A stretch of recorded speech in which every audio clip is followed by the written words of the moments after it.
I got hit by my imposter syndrome. I got hit by my social anxiety. Languages are a very powerful tool, and I got to discover this when I was in Belgium. Hello, I'm Paulina. I am an English teacher. My native languages are Italian and Polish. Szukam wszystkie, jakie są były. Mi giro e facciamolo, devo trovare sto cazzo del bagno. And I'm currently striving to learn French. Last year I was truly lagging behind. I went with my friends to visit Belgium, Brussels. We have visited Ghent and we have visited Bruges. The final two are not in the French-speaking part of Belgium. Brussels has a lot of French speakers. Everywhere around me there was French, and you can't imagine how excited I was. Looking at menus and seeing French content, and I was surrounded by it, and it wasn't just, on a book. Like the fact that it wasn't on a simple and mere book. I know this is a magazine. Looking around me and seeing that people were speaking the language I could only perceive from my desk, from a computer, that was something. Understanding the vocabulary, the directions, it made me so glad. So then, to my immense surprise, I had to go to the restroom. I decided to ask the question in English.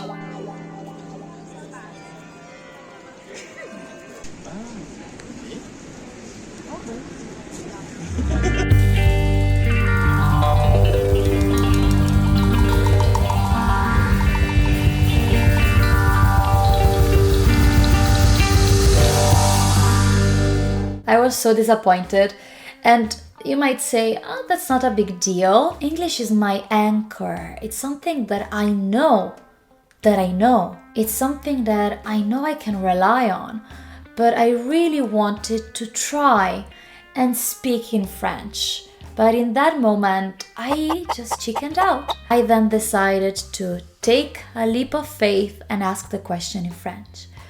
Où est les toilettes? In my mind, I've repeated this sentence over and over and over again because I had that thing that we all call imposter syndrome mixed with social anxiety. I couldn't remember the exact words to ask the questions.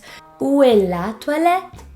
Où on y va pour la toilette? I started to just have this brain fog, have this constant anxiety that's just nonsense to me, but I can't help it. And whenever we speak a foreign language, this is so much more amplified. And I saw in the reaction of the waiter this sense of, oh, she's a tourist, she's asking a question in English, I'm so busy.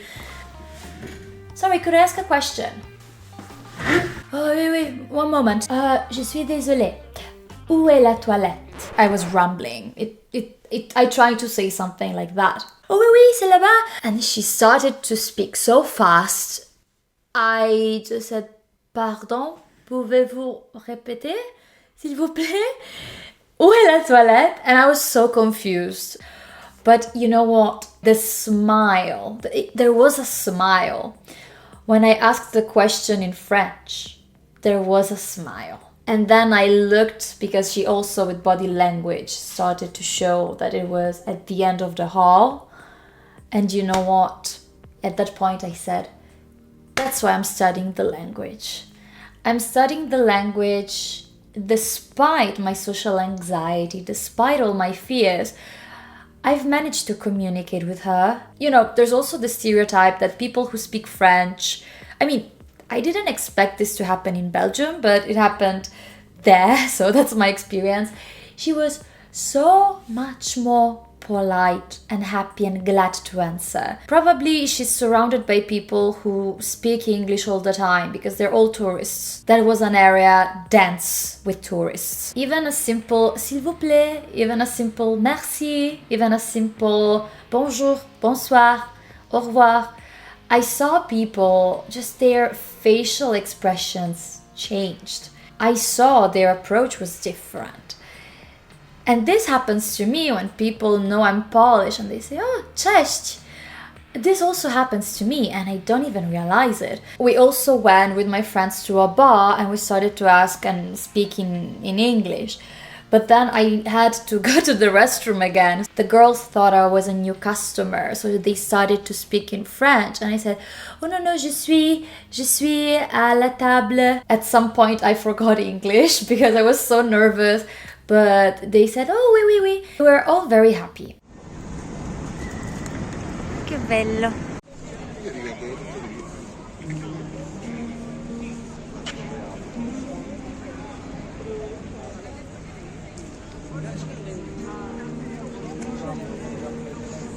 The lesson I got from this, the power of speaking a language doesn't reside in having a B1, B2, C1, C2. You have your resume with 7 languages, you can brag about it on the internet, you could be the most accurate person in the world. Trying to communicate and showing how much you want to talk to that person using their language, there's power in that. And I had neglected it so much, to be honest. Those interactions just became so much more lightweight, so much better, just because I've tried to express myself using that language. I'll tell you what, we were in Bruges and basically we went to this delicious place with fries. It was so good. Food was so delicious. I miss it so much. There was a customer close to the entrance.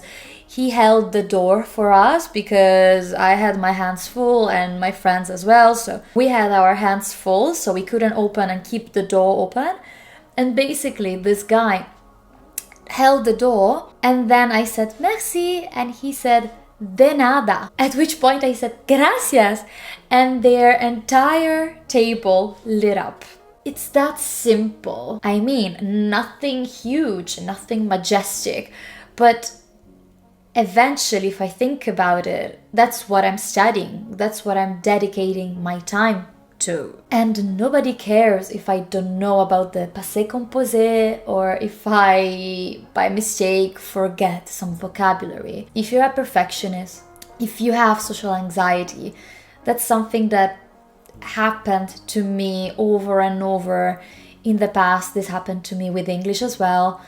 I've mastered English to a point in which I am much more comfortable using it, and I still made mistakes. I had an interaction in a chocolate shop in Brussels. I spoke in English and at some point I just forgot expiry date.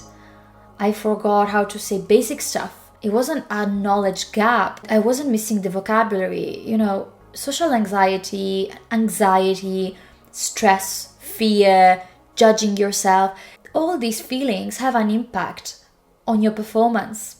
And I've experienced this and I said, who cares if I make a mistake? If I can communicate, that's alright. If the person makes fun of me, that person is not nice. So who cares anyway? But the majority of people I've spoken to, which weren't a lot, for me, that was truly out of my comfort zone. Those interactions made the entire thing more clear in my head.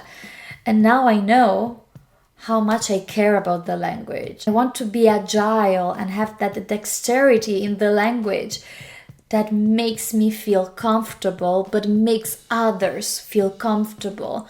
And we can communicate and we can have a chat. And just seeing those smiles, I promise you, that made my entire day. And this holiday was something. So I really wanted to bring it up on the channel. Let me know if you've ever visited a country and if you've have you ever tried to use the local language? How did it go? And I know the experiences can be also very, very negative. It really depends on whom we meet as well. And yeah, I can't wait to read your comments. I have definitely learned something out of this experience. When it comes to French, I continue learning. I have shared the materials I've been using so far. If you're curious, you can click here. Thank you so much for all your support. I'll see you soon with a new piece of content. And if you really want to visit Belgium, I recommend it 100%. It was wonderful. in every aspect. I loved it. So yeah, thank you.